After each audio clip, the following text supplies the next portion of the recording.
Merhaba sevgili arkadaşlar, Bir Yumakla Gelenler YouTube kanalıma hoş geldiniz. Bugün sizlere bu önümde görmüş olduğunuz bandana modelinin yapımını anlatmaya çalışacağım. Şöyle bakın, yakından görüntüsünü bir görelim. Çok şık, çok güzel, böyle kalplerden oluşan şahane bir model. Kenar oyası da yine aynı şekilde kendisine benziyor modelin. Böyle kalpli kalpli bir kenar oyası hazırladım. Çok şık bir model arkadaşlar ve yapımı da bir o kadar kolay bir model. Kesinlikle hemen böyle bir 2 saatte yapıp bitirebileceğiniz bir model arkadaşlar. Günde 3 taneye kadar yapabilirsiniz. Yetişkin boy olarak çalıştım ben bugün. Çocuklar için çalışacaksanız eğer buradaki 2 sırayı yapmayabilirsiniz. O zaman çocuklar için, hatta bir sırayı yapmadığınızda da çocuklar için olabilir arkadaşlar. Siz hani ölçersiniz, uzunluğunu ona göre ayarlarsınız. Ben şimdi size ölçülerini de vereceğim. Şu düz kısmın ölçüsü şöyle.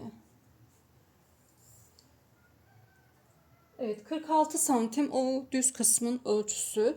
Üstten aşağıya da arkadaşlar 29,5 santim gibi de bir üstten aşağıya ölçüsü var. Dediğim gibi yetişkin için ideal ölçülerdir.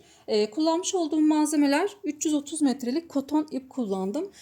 Sizler de istediğiniz iplerle yapabilirsiniz. Böyle merserize, yazlık, ince iplerle hazırlayabilirsiniz. Benim kullandığım iplikle hazırlayabilirsiniz. Kullandığım ipliği açıklama kısmına ekleyeceğim. Buradan maalesef belirtemiyoruz arkadaşlar, yasak olduğu için. Şimdi tığımda 2 numara, 4 numara 2,5 milimlik bir tığ kullandım. Benim bu yumaktan, yani 330 metrelik bir yumaktan şöyle söyleyeyim, 100 grama kadar kullanmışımdır bu bandana için. O şekilde. Şimdi isterseniz bandanamızın yapımına geçelim. Geçmeden önce küçük bir hatırlatma yapmak istiyorum. Kanalıma abone olmayı, bildirimleri açmayı ve yorumlarınıza da destek olmayı unutmayın. Hepinize kolay gelsin. Arkadaşlar, bandanamızın yapımına başlıyoruz. Şimdi öncelikle sihirli halka yaparak başlayacağız. Şöyle 3 tane zincir çekelim. Biraz da yakınlaştıralım, net görebilin. Evet, 3 zincirimizi çektik. İçerisine 3 tane ikili trabzan yapıyorum. Bakın, bir kere doluyorum. 2 kere de çıkarıyorum ikili trabzan. 3 tane zincirimizle birlikte 3 tane ikili trabzanımız oldu. 2 zincir çekiyorum. Tekrar aynı yere, yani sihirli halkamızın içerisine 3 tane daha ikili trabzan yapıyorum.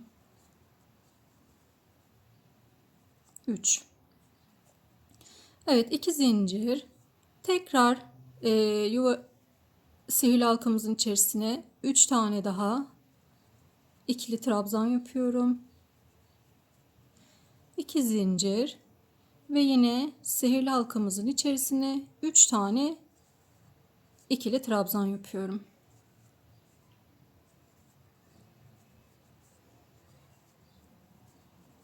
Evet. Bakın. Şimdi şöyle gösterelim. 1, 2, 3, 4 tane üçlü öbeklerimiz oldu. 1, 2, 3 tane de yuvalarımız oldu. Şimdi bu sihirli halkanın şuradaki ipini çekiyoruz ve halkamızı kapatıyoruz. Döndüreceğim şimdi ipimi. Örgümü döndürüyorum. 3 tane zincir çekiyorum. Ve ilk yuvamızın içerisine 3 tane ikili trabzan yapıyorum. 1, 2, 3. 2 zincir ve aynı yere tekrar 3 tane ikili trabzan yapıyorum. Bu örgümüz boyunca hep ikili trabzanlar yapacağız. Evet, 3 zincir çekiyorum. Bu ortadaki, bakın hemen örgümüzün ortasındaki yuvamızın içerisine bir tane trabzan yapıyorum. Şimdi 3 zincir çekiyorum. Yine köşedeki yuvarlağımızın yuvamızın içerisine 3 tane trabzanımızı yapıyoruz. 2 zincir ve aynı yere tekrar 3 tane ikili trabzan yapıyoruz. Şimdi bu ortada yapmış olduğumuz kısım bizim kalplerimizi oluşturacağımız kısım olacak arkadaşlar. Döndürüyorum.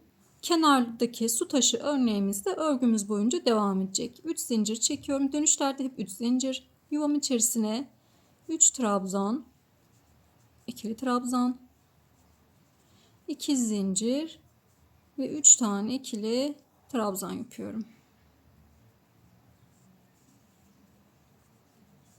Bu su taşı modelimiz bakın bu şekilde kenarda devam edecek.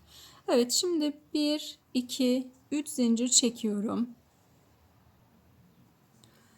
Ve şu tek yapmış olduğumuz, bakın burada tek bir trabzan yapmıştık. Bu trabzanımızın üzerine 6 tane trabzan yapacağım. 1, 2, 3, 4, 5, 6. 3 zincir ve buradaki yuvamızın içerisine 3 trabzan. Bu su taşımızın olduğu kısım kenar kısımları arkadaşlar. 3 trabzan, 2 zincir, 3 trabzan.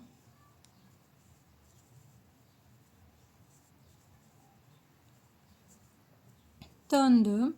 3 zincir çekiyorum. Yuvamın içerisine 3 trabzan. Bu kenar kısımlarını hızlı geçiyorum. Çünkü su taşı yapıyoruz arkadaşlar. Buralar hep aynı şekilde devam ediyor çünkü. 2 zincir ve aynı yere 3 trabzan.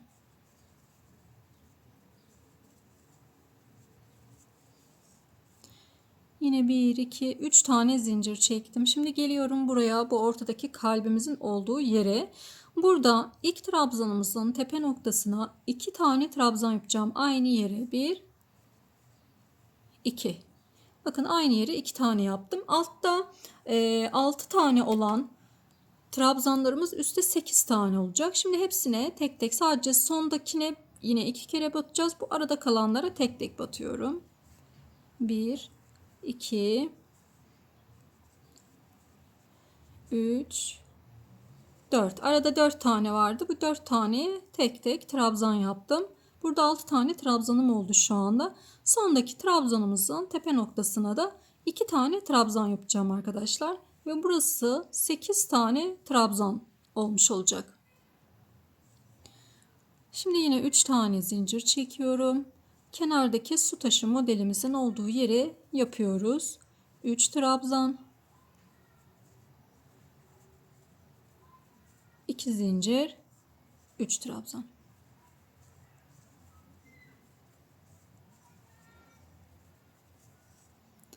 Döndürüyorum. Şimdi kalbimizin son sırasında kalbimizi tamamlayacağız. Tamamlarken de üst sıradaki kalplerimiz için zemin oluşturacağız arkadaşlar. Şimdi bakın şöyle. Burada bir tane kalbimiz vardı. Bir üst sırada 2 tane kalp zemini oluşturmamız gerekiyor. Çünkü her sırada artarak, birer kalp artarak devam edecek. Şimdi 1, 2, 3 zincir çektim. Su taşımızı yapalım.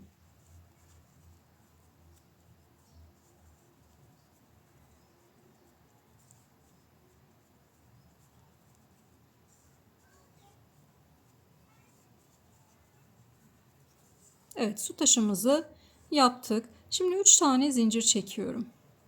Bakın bu arada 3 tane zincirim var. Gördüğünüz gibi altta. Bu 3 tane zincirimizin ikinci zincirine, zincir içine batıyoruz. İkinci zincirine trabzan yapıyorum. Bu bir kalbimizi oluşturduğumuz zemin. Yani burada bir üst tarafta bir kalp devam edeceğiz. Şimdi yine 3 tane zincir çekiyorum. Şimdi bu kalbimizi kapatmamız gerekiyor. Bunun için öncelikle bir kere doluyorum. İlkine trabzan yapıyorum. 2 çıktım. Tığımda 2 tane var. İpimi doluyorum. Bakın bu 2 taneyi tığımda bekletiyorum. İpimi doluyorum. İkinciyi batıyorum yanındakine. Yine bunun da 2 çıkarıyorum. Tığımda 3 tane var. Bekletiyorum. İpimi doluyorum. 2 tane yere battık. Üçüncüyü batıyorum. Yine 2 taneyi çıkardım. Tığımda 4 tane var. Bekletiyorum. İpimi doladım. Yanındakine de batıyorum. Çıkardım. 1, 2, 3, 4 taneye battık. Ve tığımda 1, 2, 3, 4 ve 5 tane ilmeğim oldu arkadaşlar. Şimdi bunların hepsini tek seferde çıkarıyorum. ve 6 tane zincir çekiyorum. 1, 2, 3, 4, 5, 6. Evet, yine devam edeceğiz. Sıradaki trabzanımla devam edeceğim. Batıyorum. Bakın bir kere doluyorum ipimi. Yanındakine battım. 2 çıktım.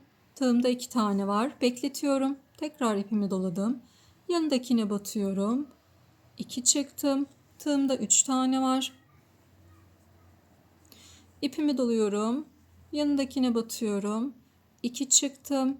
Tığımda 4 tane var. Bekletiyorum. Üçüncüye battım ve sonuncu yani dördüncüye batıyorum. 2 çıktım. Tığımda bakın 2, 4 ve 5 tane ilmeğim var. Hepsini tek seferde topluyorum. 3 tane zincir çekiyorum.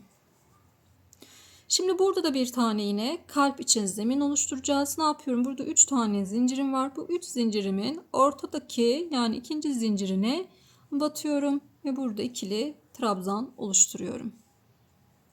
Şimdi 1, 2, 3 zincir çekiyorum ve su taşımızı yapıyoruz.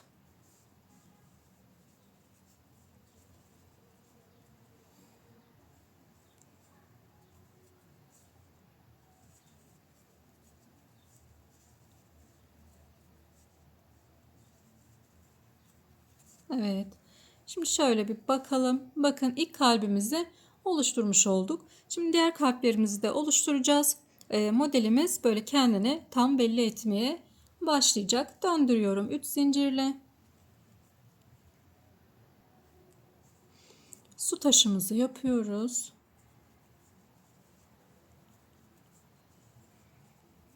Su taşımız 3 trabzan, 2 zincir, 3 trabzandan oluşuyor arkadaşlar. Evet, şimdi 3 tane zincir çekiyorum. Bakıyorum önümde bir tane trabzanım var. Yani burada kalbimizi oluşturacağız. 6 tane trabzan yapıyorum bunun üzerine. İlkinde de hatırlarsanız yine üzerine 6 tane trabzan yapmıştık. Aynı yere 2, 3, 4, 5, 6. Şimdi 1, 2, 3, 4 tane zincir çekiyorum. Ve buraya tam şu orta noktaya batıyorum ve sık iğne yapıyorum burada. Yine 4 tane, bakın burası şu iki kalbimizin arasında 6 tane zincir çekmiştik. Orası. Oraya sık iğne yaptık. Şimdi 1, 2, 3, 4 zincir çekiyoruz yine. İpimi doluyorum ve buradaki kalbimizin olduğu yani tek trabzanımızın olduğu yere tekrar kalp yapacağız. 6 tane trabzan yapıyorum yine.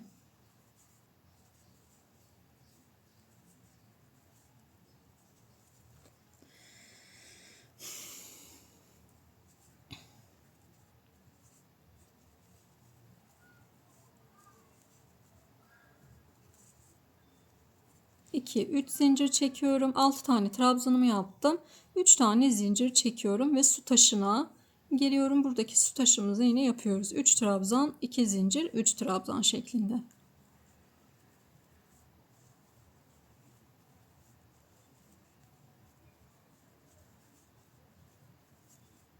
Döndürdüm. 3 zincir. Tekrar su taşımızı yapalım.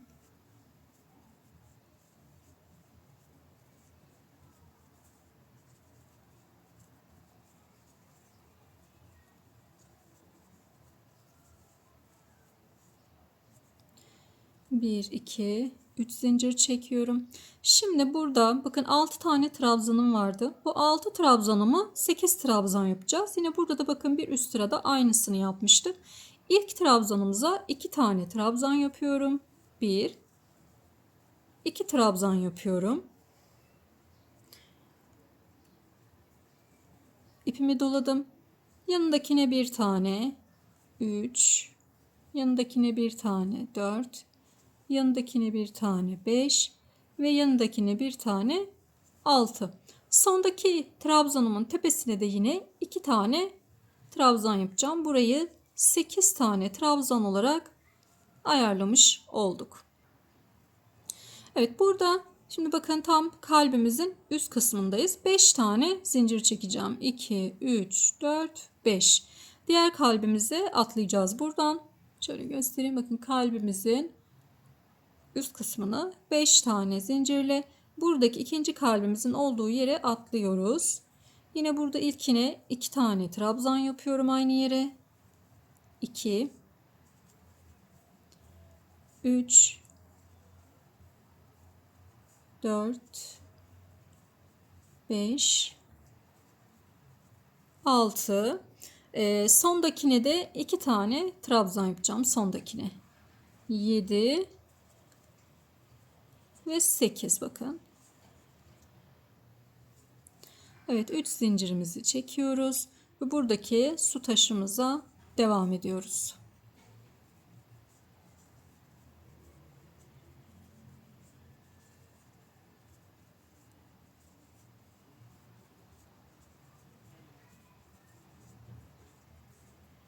Döndüm. 3 zincirle dönüyoruz. Tekrar su taşımızı yapalım.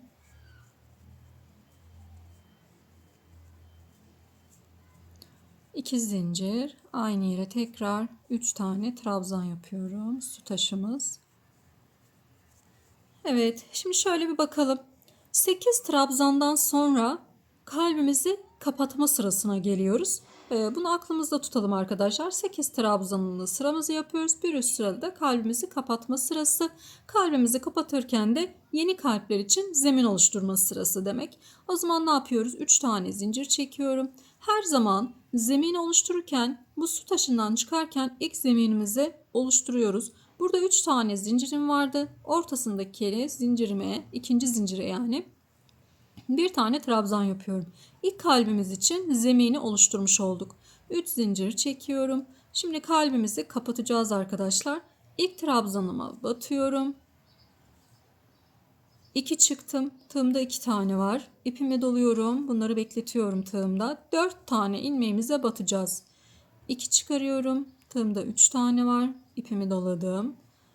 Üçüncüye battım. 2 çıktım. Tığımda 4 tane var. İpimi doluyorum. Dördüncüye batıyorum. 2 çıktım. Tığımda 5 tane var. Hepsini tek seferde topluyorum.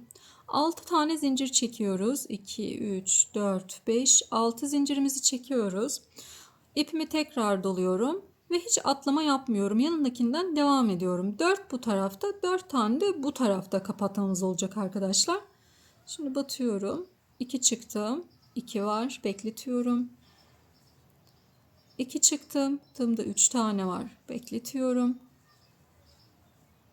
2 çıktım. Tığımda 4 tane var. Bekletiyorum. 2 çıktım. Tığımda 5 tane var. Hepsini tek seferde topluyorum. Şimdi ilk kalbimizi kapatmış olduk. Şimdi 1, 2, 3 zincir çektim. Tekrar kalp için zemin oluşturacağız. Burası benim altta 5 tane zincir çekmiş olduğum noktam.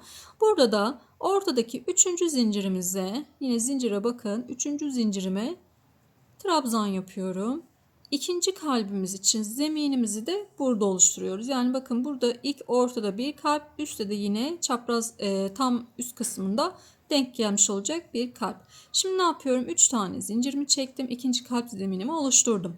Şimdi 3 zincir çekiyorum. Buradaki kalbimizi kapatmamız gerekiyor. Devam edelim. İlk zincire trabzanıma batıyorum.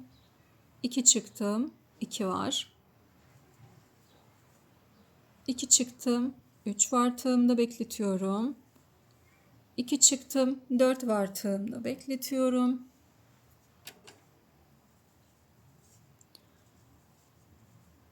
2 çıktım. 5 var tığımda beklettim. Hepsini bir de topladım. Bu tarafta 1, 2, 3, 4 tane ilmeğimizi aldık. 6 zincir. Hiç atlama yapmıyorum. Yanındakinden devam ediyorum. 4 bu tarafta, 4 bu tarafta kapatmamız olacak.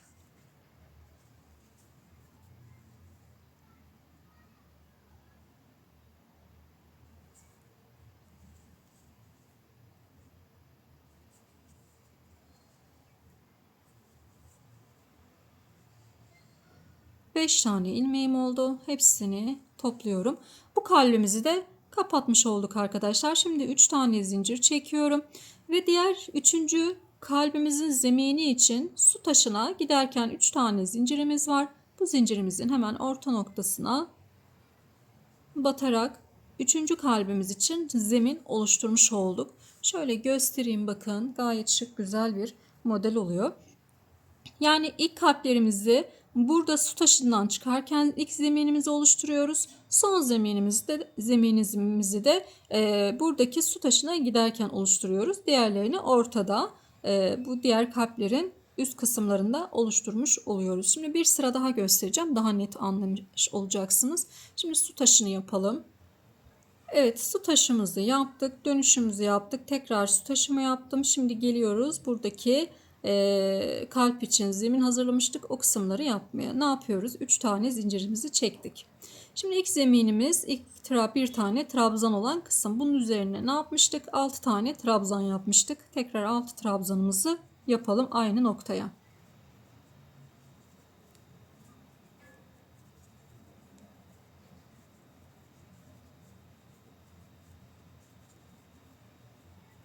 Evet.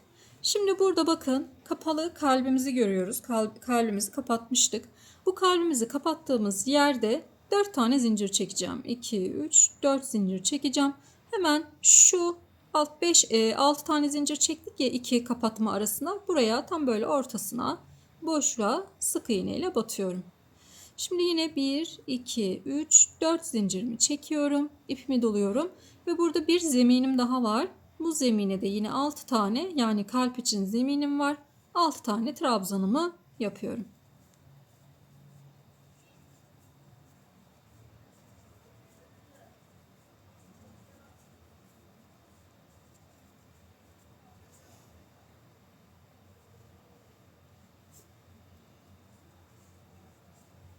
Evet, bakın yine kalp kapattığım kısımdayım. O zaman ne yapıyoruz? Burada 4 zincir çekiyoruz.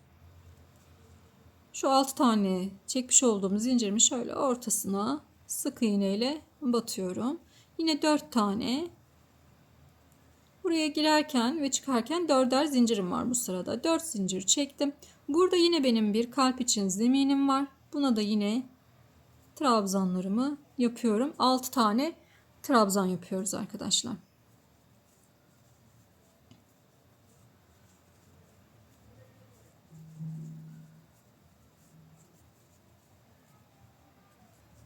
Üç zincirimi çekiyorum ve su taşımı yapıyorum. Su taşımızı yapıp dönelim.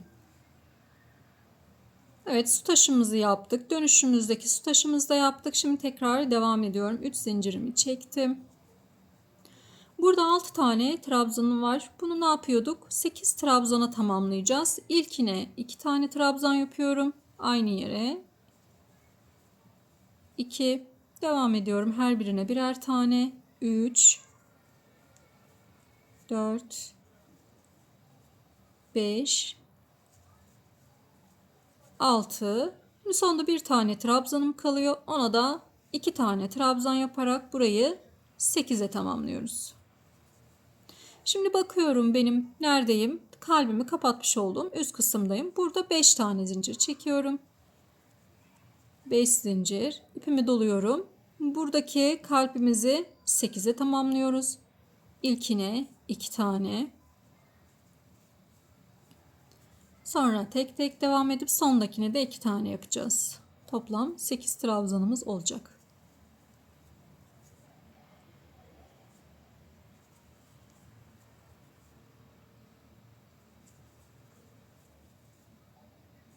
Sondakine 2 tane trabzanımı yaptım.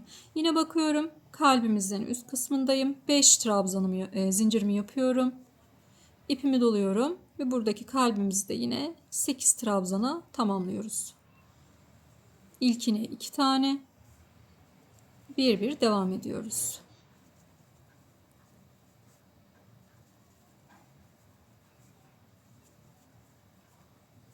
Sondakine 2 tane yapıyorum.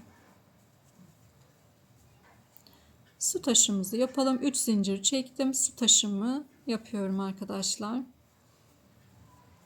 Su taşımız 3 trabzan, 2 zincir, 3 trabzan şeklinde devam ediyor. Döndürdüm. 3 zincir. Burayı hızlı geçiyorum.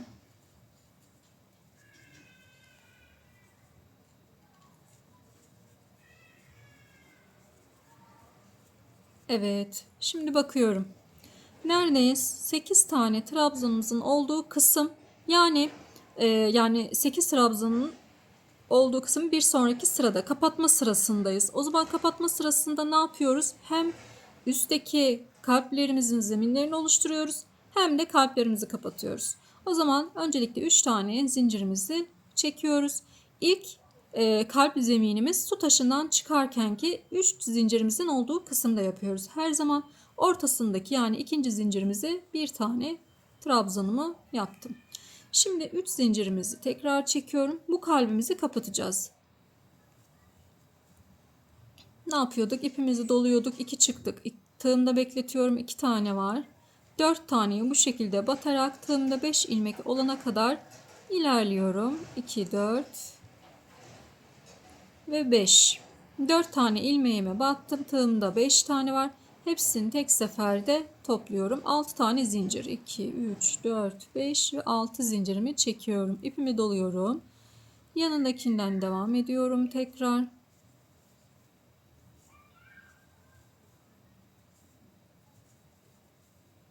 Bakın tığımda 5 tane var. Hepsini tek seferde çıktım. Şimdi burada 1, 2, 3 zincir çektim. Şimdi burada 5 tane zincirimiz var altta. Bakın kalbimizin hemen üst kısmında 5 zincirimiz var. Bunun ortasındaki yani 3. zincirime zemin oluşturuyorum. Tekrar kalp için. 3 zincir çekiyorum. Ve bunu 4 tanesini topluyorum. Kapatıyorum bu kalbin.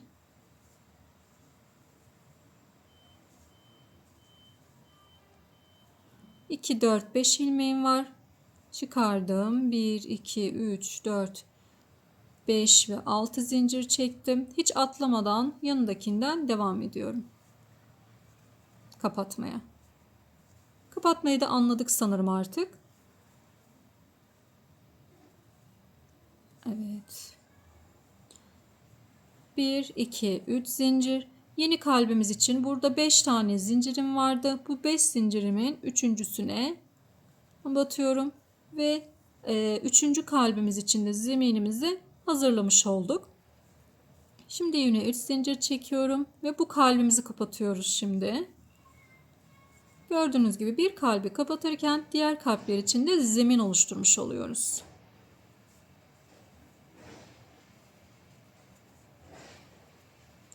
Üç, 4, 5, 6 zincir. Hiç atlamadan yanındakinden devam ediyorum arkadaşlar.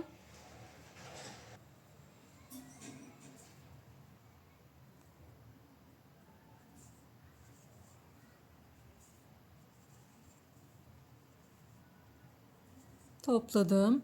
1, 2, 3 zincir çekiyorum. Ve burada da su taşına girerkenki 3 zincirimizin olduğu kısımda yeni zeminimizi oluşturmuş olduk. 3 zincir çekelim. Ve su taşımızı yapalım. Sonra şöyle bir son halimizi bir bakalım neler yapmışız.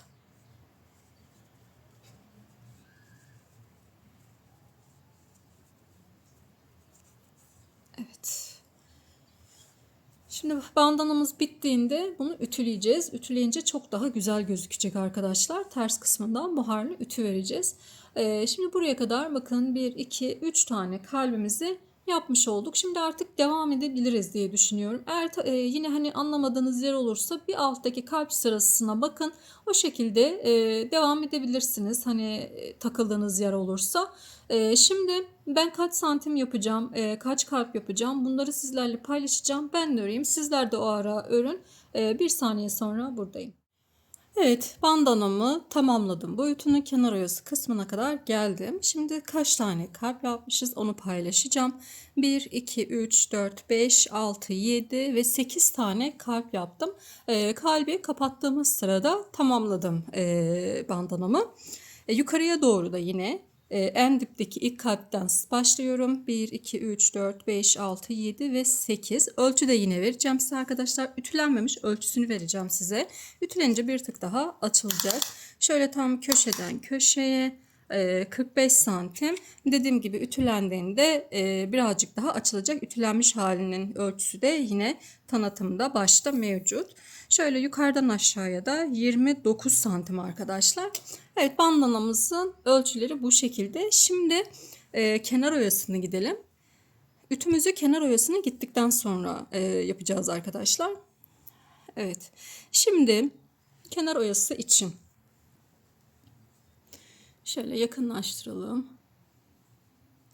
6 tane zincir çekiyorum öncelikle. Bir tane zincirimi çektim. Bakın en son su taşını yaptım. Su taşından sonra kenar kısmına geçiş yapacağım. Şimdi 1, 2, 3, 4, 5, 6 tane zincir çekiyorum. Elime parmağımı koyuyorum buraya. 3 tane daha zincir çekiyorum. 2, 3. Bu parmağımı koyduğum ilmeğime trabzan yapacağım. Evet, battım. Bakın hepsini bir de çıkmayacağım. Şimdi batıyorum. 2 tane çıkıyorum. Tığımda 2 taneyi bekletiyorum. Tekrar ipimi doluyorum. Aynı yere tekrar batıyorum. 2 taneyi çıkarıyorum. Tığımda 3 tane var. Tekrar ipimi doluyorum. Aynı yere tekrar batıyorum. 2 çıkarıyorum. Tığımda 4 tane var. Hepsini tek seferde topladım. Şimdi 1, 2, 3, 4 zincir çekiyorum. Ve bu batmış olduğumuz, hep aynı yere batmıştık. Oraya tekrar batıyorum. Ve içinden çıkarıyorum. Şimdi bir tane daha, 3 tane zincir çekiyorum. İpimi doluyorum. Buradaki kalpleri kapatması gibi yapıyoruz aslında. İpimi doladım. Tekrar aynı yere, bakın şöyle göstereyim. Aynı yere batıyorum. Uzatıyorum da biraz. Şöyle 2 çıktım. Tığımda 2 tane var. Bekletiyorum. İpimi doluyorum. Tekrar aynı yere batıyorum. 2 çıkardım. Tığımda 3 tane var. Bekletiyorum. Tekrar batıyorum. 2 çıkardım. Tığımda 4 tane var. Hepsini tek seferde topladım. 4 zincir çekiyorum. Ve dibine batıyorum. Kapatıyorum. Burada bir kalp şeklinde olmuş gibi, kalp gibi olmuş oluyor arkadaşlar. Bakın. Hem örgümüzde de uyumlu bir kenar oyası oldu. Şimdi 6 tane zincir çekeceğim. 1, 2, 3, 4, 5, 6 zincir çekiyorum. Şu dönüşlerde 3'er tane zincirler çekmiştik. O 3 zincirimizin içerisine sık iğne ile bağlıyorum. Evet, tekrar yapalım. 6 zincir çekelim. Elimi koyuyorum. 3 tane daha zincir çekiyorum arkadaşlar. Ve bu elimi koyduğum yere batıyorum. Uzatıyorum. 2 çıktım. Tığımda 2 tane var. İpimi doladım. Aynı yere tekrar batıyorum. 2 çıktım. Tığımda 3 tane var. İpimi doluyorum. Aynı yere tekrar batıyorum. 2 çıktım. Tığımda 4 tane var. Yani 3 kere aynı yere batmış oluyoruz. Tığımdakileri topluyorum. 1, 2, 3, 4 zincir çekiyorum. Ve dip kısmına yine aynı yere yani batıyorum. Şöyle düzeltiyorum elimle. Kaydırıyorum. Yine 3 tane zincir çekiyorum. Bakın başlangıçta 3 tane zincir çekiyorum. Bitişte kapatırken 4 zincir çekiyorum. Toplamasın diye yapıyorum bunu. 3 zincir ipimi doluyorum. Battım. Uzatıyoruz da ilmeklerimizi böyle biraz. 2 çıkardım. Tığımda 2 tane var. Tekrar ipimi doluyorum. Aynı yere batıyorum. 2 çıkardım. Tığımda 3 tane var. 2 çıkardım. Tığımda 4 tane var. Hepsini tek seferde topluyorum. Şimdi yine 6 tane zincir çekelim. 1, 2, 3, 4, 5 ve 6 zincir çekiyorum. Bu yandaki 3 zincir çekmiş olduğumuz kısma geliyoruz. Pardon. Şurada 4 zincir arkadaşlar, kapatmayı unutmuşuz. 4 zincir şöyle dibine kaydırmayla bağladım. Şimdi 6 zincir.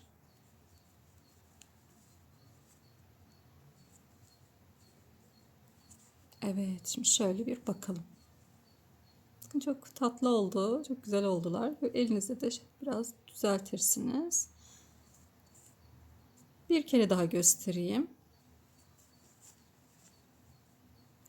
1, 2, 3, 4, 5, 6 zincir çekiyorum. Elimi koydum. 1, 2, 3 zincir daha çektim.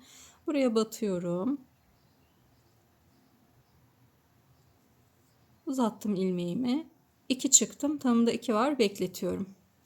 Aynı yere tekrar batıyorum. Uzatıyorum ilmeğimi. 2 çıkardım. Tamında 3 tane var.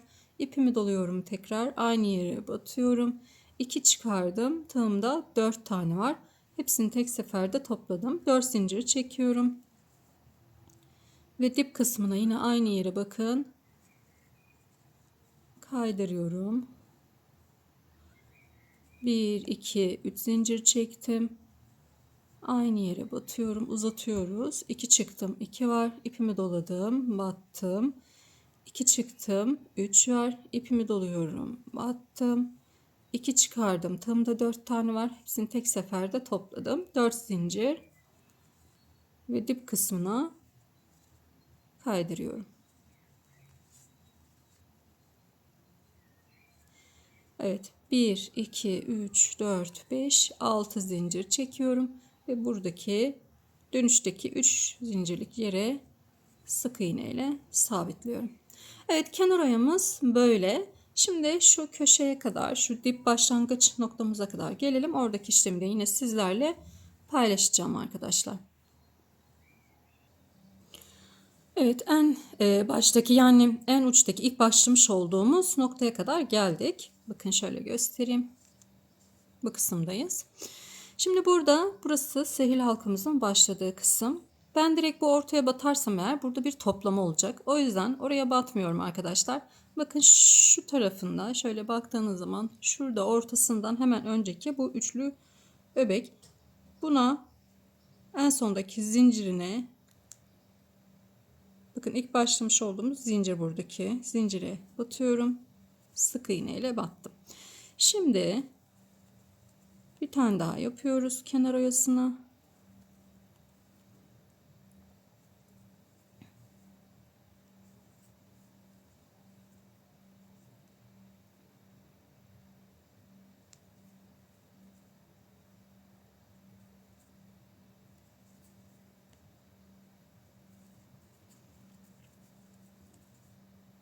Onu da yine nereye battığımı sizlerle paylaşacağım.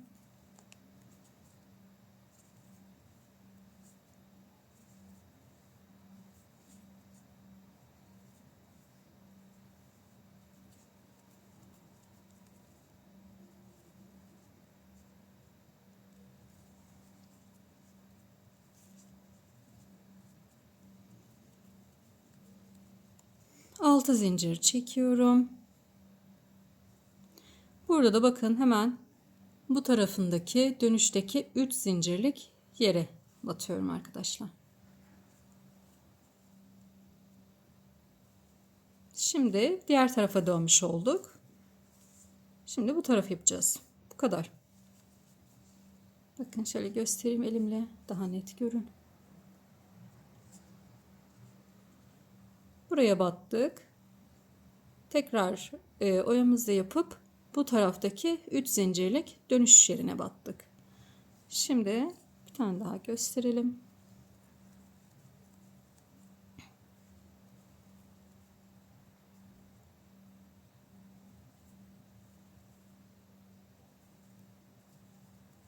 Böyle yaparsak toplamamış olur. Daha güzel bir görüntü olur arkadaşlar.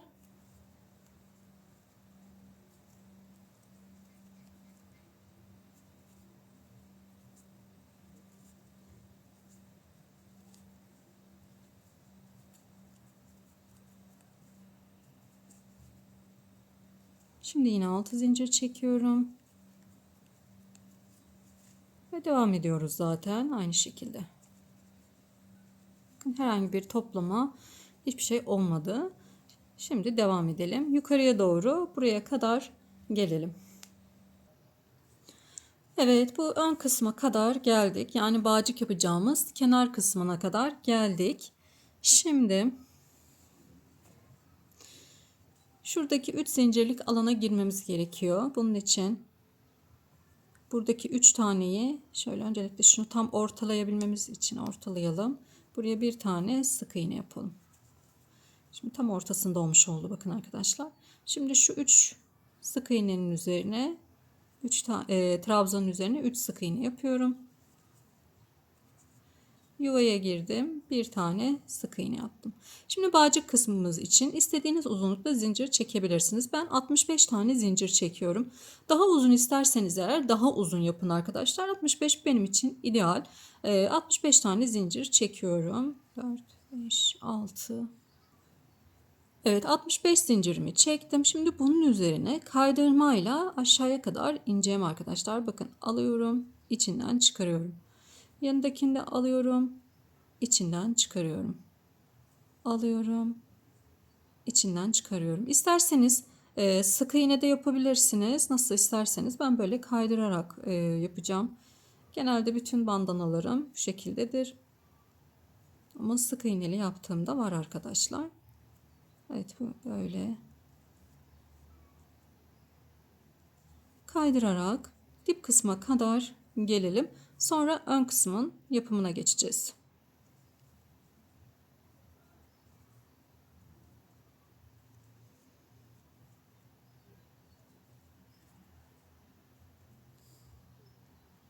Evet, kaydırmayla indik. Şimdi buradaki yine boşluğa batıyorum. Bir tane daha aynı yere battım. Burada toplamda başta 1, 2 ve 3 tane sık iğnemiz olmuş oldu. Şimdi bu sık iğneleri de bu tarafa geleceğiz. Şöyle her birinin üzerine birer tane sık iğne yaparak ilerliyorum. Evet, geldik ön kısmımıza. Şimdi burada 3 zincirli kısımlarımız var. Altta yapmış olduğumuz bu 3 zincirli kısma 3 tane sık iğne yapıyorum.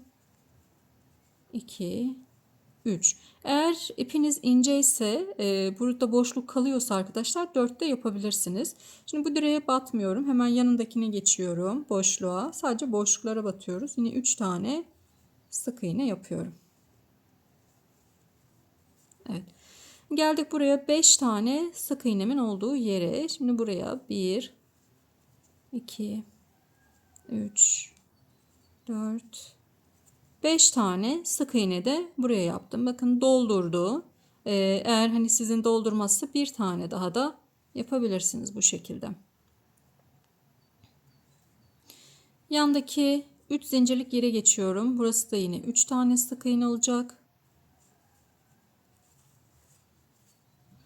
Burası da yine 3 sık iğne.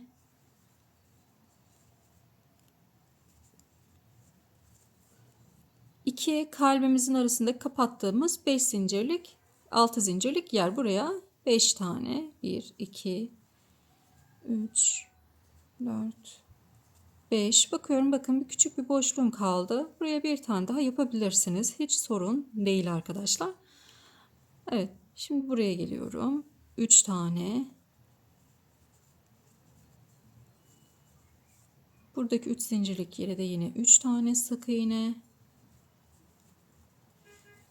Kapattığımız iki kalp arasındaki 6 zincirlik yere de 5 veya 6. Siz onu elinize göre ayarlayın. Bakıyorum, bakın 2, 3, 4, 5 kapattı benim. Kapatmazsa eğer 6 yapın. Burada 6 yapmıştık mesela. Şimdi 3 tane yapalım. Evet, bu şekilde ilerleyelim.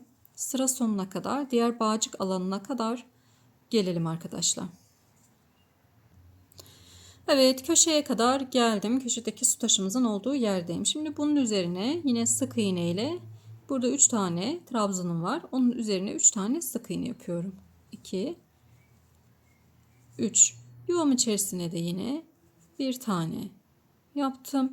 Şimdi 65 tane zincir çekmiştik. Yine 65 tane zincir çekip üzerine kaydırmayla ineceğim arkadaşlar. O kısmı yapıp gelelim. Evet, aşağıya kadar geldim. Şimdi bu yuvanın içerisine sabitliyorum onu sık iğne ile. Bir tane daha. Evet. Şimdi bunun üzerine sık iğne ile gideceğim.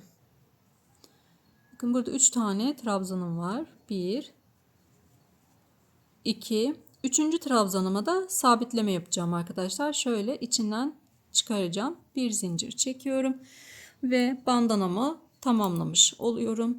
Şimdi bu ipi arkada gizleyelim. Şöyle ilmeklerin aralarından alacağız arkadaşlar. Gizleyeceğiz bunu. İpimizi gizleyelim. Buharlı ütümüzü de verelim. Arka kısmından, ters kısmından yapın arkadaşlar buharlı ütüyü. Ön kısmında belli olmasın. Üzerine de bir bez sererek yaparsanız çok daha güzel olur. Çünkü ütü hani örgüde belli olmasın diye. Şimdi ben son haliyle geleceğim. Arkadaşlar bandanamı hazırladım. Ben sarı böyle çok açık bir sarı tonuyla da yine bir tane hazırladım. Pembeyi de hazırladım, bitirdim. Ütülenmiş hali bu şekilde. Gerçekten çok şık, çok güzel bir model. Örümü de çok zevkli ve bir o kadar kolay bir model. Umarım beğenirsiniz modeli ve kolaylıkla yapabilirsiniz. Eğer hani yapamadığınız, anlayamadığınız, takıldığınız bir yer olursa mutlaka yorumlarda sormayı unutmayın. Elimden geldiğince gördükçe yardımcı olmaya çalışırım. Kanalıma abone olmayı, bildirimleri açmayı da unutmayın. Hepinize kolay gelsin, sağlıklı günler dilerim.